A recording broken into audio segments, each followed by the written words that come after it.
Tisseuse de l'histoire du monde, aujourd'hui, parlons de Vayré.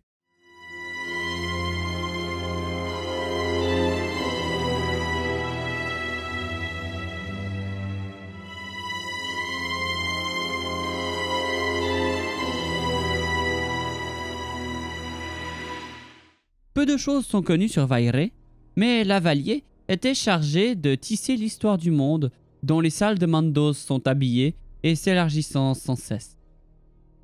Après la mort de Finwë, Myriel revint à la vie et entra au service de Vayré, écrivant et se rappelant de tous les actes de la maison de Finwë sur une immense tapisserie. N'ayant hélas plus rien à dire de Vayré, dont l'histoire n'est absolument pas connue, et oui, il arrive souvent que l'auteur de l'histoire manque à se citer lui-même au sein de celle-ci, même s'il y prend part.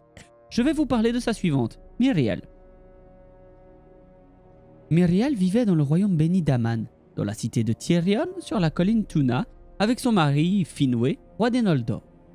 Ses mains étaient habiles à façonner de belles choses, et elle était inégalée dans le tissage et les travaux d'aiguille, ce qui incitera probablement son destin auprès de Vayré. Il y avait beaucoup d'amour entre Myriel et Finwë, et encore plus pour son fils. Mais après avoir donné naissance à Fëanor en 1169 des années des arbres, son corps et son esprit étaient consumés et elle souhaita être libérée de la vie éternelle, disant qu'il n'y avait plus de force en elle pour porter un autre enfant. Malgré le chagrin de Finwë et son malheur d'abandonner son jeune enfant, Myriel partit pour les jardins de Lorien pour se reposer et retrouver sa force et sa vigueur.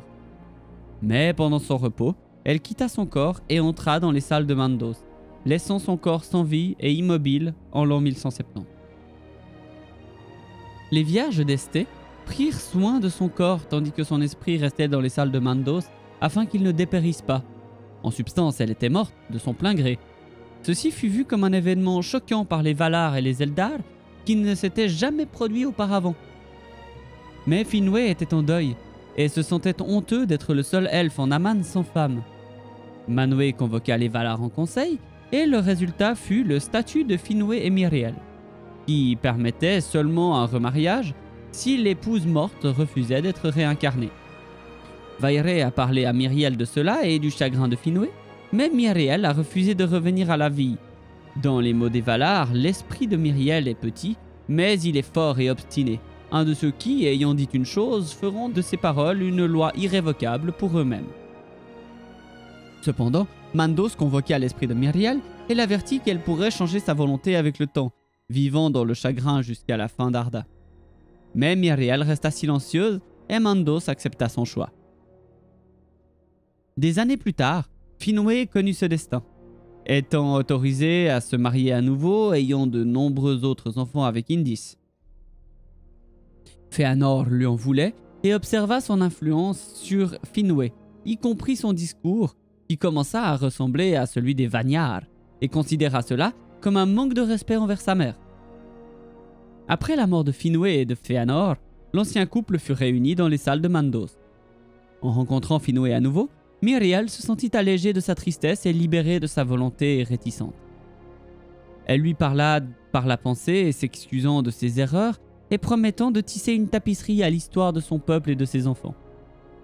Voyant que Myriel souhaitait revenir à la vie, Finwë demanda à Vayré de le permettre, tandis qu'il resterait dans les salles de Mandos jusqu'à la fin d'Arda avec son fils Fëanor.